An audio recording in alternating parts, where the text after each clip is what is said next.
Bahkan dia tidak segan membayangkan jika Ganjar dan Anies dapat bersatu menjadi satu kekuatan. Nah, ini menarik gitu ya.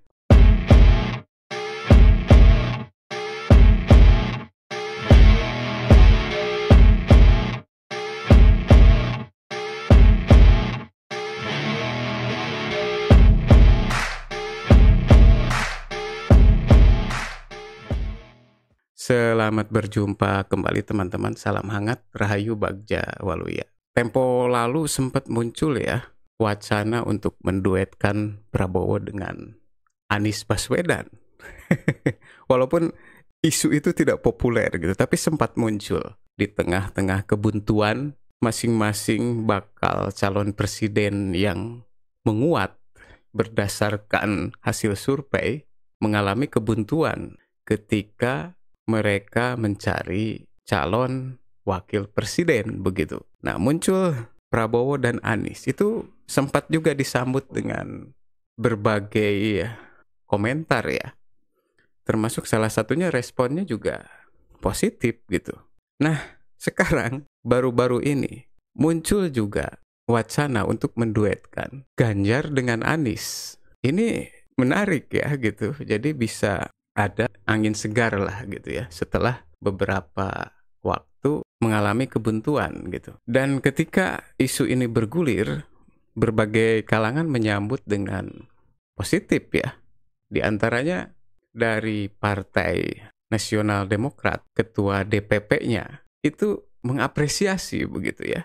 Ketua DPP Partai Nasional Demokrat Taufik Basuri mengatakan pihaknya tidak masalah muncul wacana duet Ganjar dan Anies begitu. Jadi dia memandang boleh-boleh saja. Setiap orang punya harapan, punya bayangan ataupun pandangan. Ini menunjukkan proses masih dinamis dan masih cair.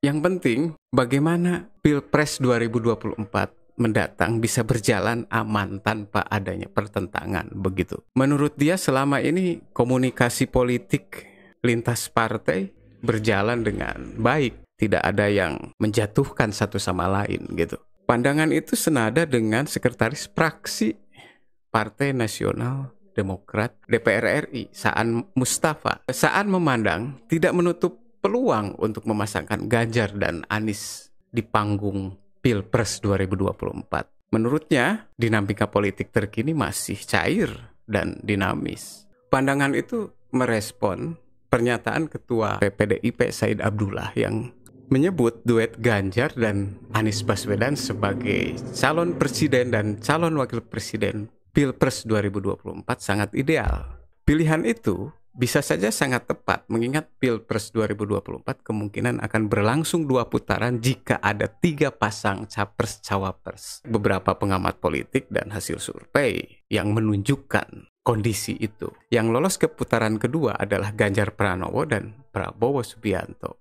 Nah, pada putaran kedua itu kemungkinan besar yang menang adalah Prabowo Subianto. Rupanya, kalkulasi dari hasil survei yang mencekam itu, PDIP berpikir untuk melakukan langkah alternatif. Di antaranya menggandengkan Anies dengan Ganjar Pranowo untuk mengalahkan Prabowo.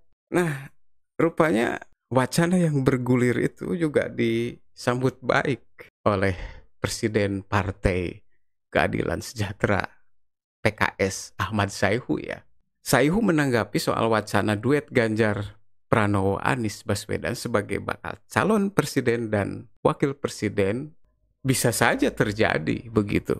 Lantaran Sayhu memandang partai politik peserta pemilu 2024 sejatinya belum menetapkan pilihan akhir. Karena ada terjadi dinamika satu sama lain. Jadi sangat mungkin terjadi pergeseran ya, capres dan cawapres. Sampai pada saatnya menjelang pendaftaran akan saling mengunci dan final. Diakuinya duet maut antara Ganjar dan Anies itu ada. Tetapi Sayhu menandaskan PKS sebagai bagian dari koalisi perubahan hingga saat ini masih teguh mengusung Anies sebagai bakal calon presiden meskipun banyak opsi muncul ke permukaan. Bagi PKS, kata Sayhu, 3 partai pengusung Anies sampai hari ini masih solid. PKS, Nasdem, dan Demokrat masih teguh untuk mengusung Anies Baswedan. Tetapi tidak dipungkiri juga jika peluang dan berbagai perkembangan mutakhir terjadi masih sangat terbuka sepanjang belum ada proses pendaftaran ke Komisi Pemilihan Umum. Ke depan apapun bisa terjadi, termasuk ketika kapan calon presiden yang diusungnya mengumumkan calon wakilnya untuk maju pada pemilu 2024. PKS longgar ya, sikapnya melunak begitu. Tidak mematok siapa dan kapan Anies akan mengumumkan nama itu. Mereka telah mengajukan memang beberapa nama, namun pada akhirnya kembali menyerahkan keputusan kepada Anies Baswedan. Nah, yang menarik, Ketua Umum Partai Solidaritas Indonesia, Giring Ganesa, juga menanggapi wacana duet maut Ganjar Pranowo dan Anies Baswedan itu dengan positif ya. Giring menyebut duet Ganjar Anies itu cocok dan mantap. Gitu. Ya, memang semua bisa saja terjadi ya gitu. Sebelumnya juga sempat bergulir tuh wacana Prabowo digandengkan dengan Anies begitu. Nah, sekarang muncul wacana Ganjar Pranowo digandengkan dengan Anies. Jadi memang posisi Anies ini dipandang memiliki pengaruh yang cukup kuat ya. Itulah sebabnya Ketua DPP PDIP Said Abdullah mengapresiasi, enggan meremehkan elektabilitas bakal capres dari Koalisi Perubahan untuk Persatuan, Anies Rashid Baswedan. Bahkan dia tidak segan membayangkan jika Ganjar dan Anies dapat bersatu menjadi satu kekuatan. Nah, ini menarik gitu ya. Bagi PDIP, Anies Baswedan menurut Said Abdullah bukan kompetitor yang patut diremehkan. Anies dengan Ganjar adalah sosok calon pemimpin yang cerdas. Keduanya sama-sama dalam satu alma mater, kampus terhebat di Indonesia, Universitas Gadjah Mada. Kata Said ya itu. Jadi memang menarik gitu ya. Perkembangan mutakhir bisa saja terjadi. Perkembangan terkini bisa saja. Segala kemungkinan masih sangat terbuka. Yang penting bagaimana kita sebagai warga menyambut pesta demokrasi ini dengan riang gembira. Salam hangat, Rahayu Bagja Waluya. Assalamualaikum warahmatullahi wabarakatuh.